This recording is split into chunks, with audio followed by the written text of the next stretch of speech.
Hello people, I am Sky Demolisher and welcome back for another From the Collection Fridays, a series where I take things from my collection and show it to you, my viewers. And this week it is my Classics Mirage from Transformers. Now, if you know Mirage and this particular release, you know for a fact there's no missile launcher. So, what that is one of the, battle droid rifles from Star Wars that I had in my, my bits box. Just sort of lying around, and I thought, well, it'd be kind of cool if he had a missile launcher. Do I have anything that would suit? And, as you saw the other week with the Mandalorian speeder bike thing, I like taking things from other toys and using them instead of just buying third-party kits. So that is basically just wedged just into the shoulder piece, and then the end of the missile is just going underneath that wheel.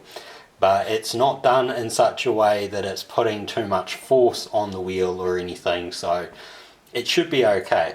The alternative is to just shove it through the little slots from the car. Now, I won't transform him because I like him in his robot mode.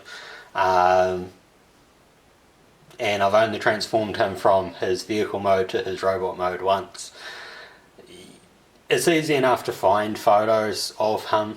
I think that his car mode is quite cool, but he doesn't have, I think when I got him, because I picked him up off Trade Me, I sort of thought I just need a Mirage, and the ability to get the latest Mirage, the Earthrise or Siege or whatever it was next to impossible. Our toy stores don't allow, you to choose what you want, and there's no guarantee you're going to get what you want, and I'm not going into the stores to look because, COVID times and all of that, and I hardly ever left the house.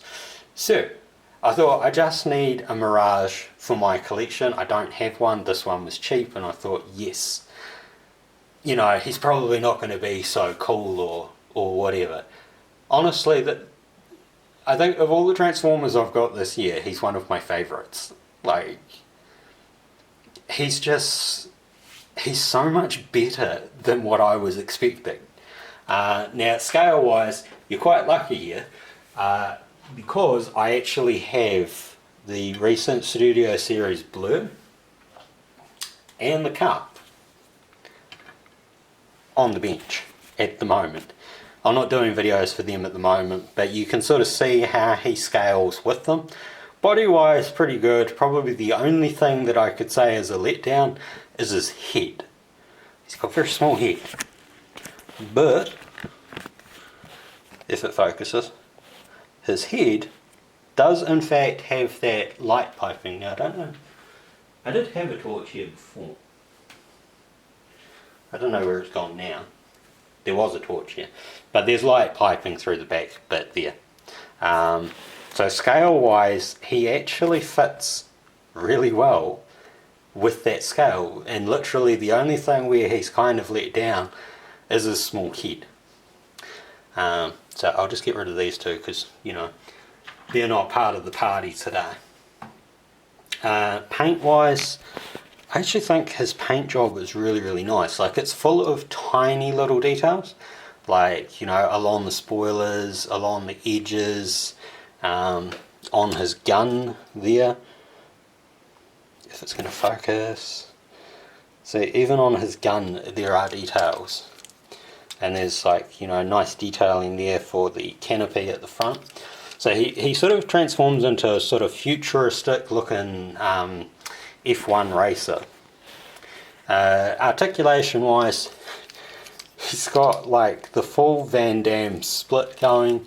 You can get his leg quite far up to the front and way back, because this little skirt thing at the front is completely movable with it. He does not have knee articulation, but it doesn't really matter because the joint that he's on, which I think is a ball, does actually give him quite a bit of articulation for moving out. The feet are just made of the spoilers. One side is a little bit looser than the other. I think it's that side. Nicely detailed wheels and stuff. Arms, he sort of has like a back. Now that one, like I said, is slightly hindered because I've put the gun in there, but it's not really doing anything damage wise here. Like, you know, it's only very lightly in there, and it sort of gives him a nice little handle thing to put his hand around about, you know, or you can just do the over the shoulder thing. Not really hollow hip joints through the arms or anything, but you know, fully spin. There's no twist at the wrists or anything. But pose wise, I think he's actually really good for posing, and that. So I've just sort of had him on the bench, and I've manoeuvred him to do kicks and all that sort of stuff. So I'm actually quite pleased with him.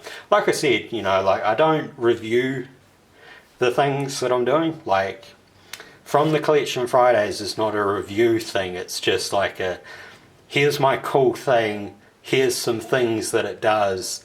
Here's some things I like and maybe some things I don't like. But it's not meant to be a detailed review of the figure. It's more like, here's my cool thing. I just want to show it off. And that's it. And the gun can actually be attached to this area just down his back. See, there's like a little slot there, and the gun will slot in there. So all around, this dude ended up being far more cooler than I thought, and while I can appreciate that the newer Mirage looks more like the cartoon Mirage, he also has this sort of horrible blocky look, and it was really difficult to try to find one, so you know, that's why I have the Classics version. So I hope you've enjoyed this, and until next time, take care of yourselves. Bye.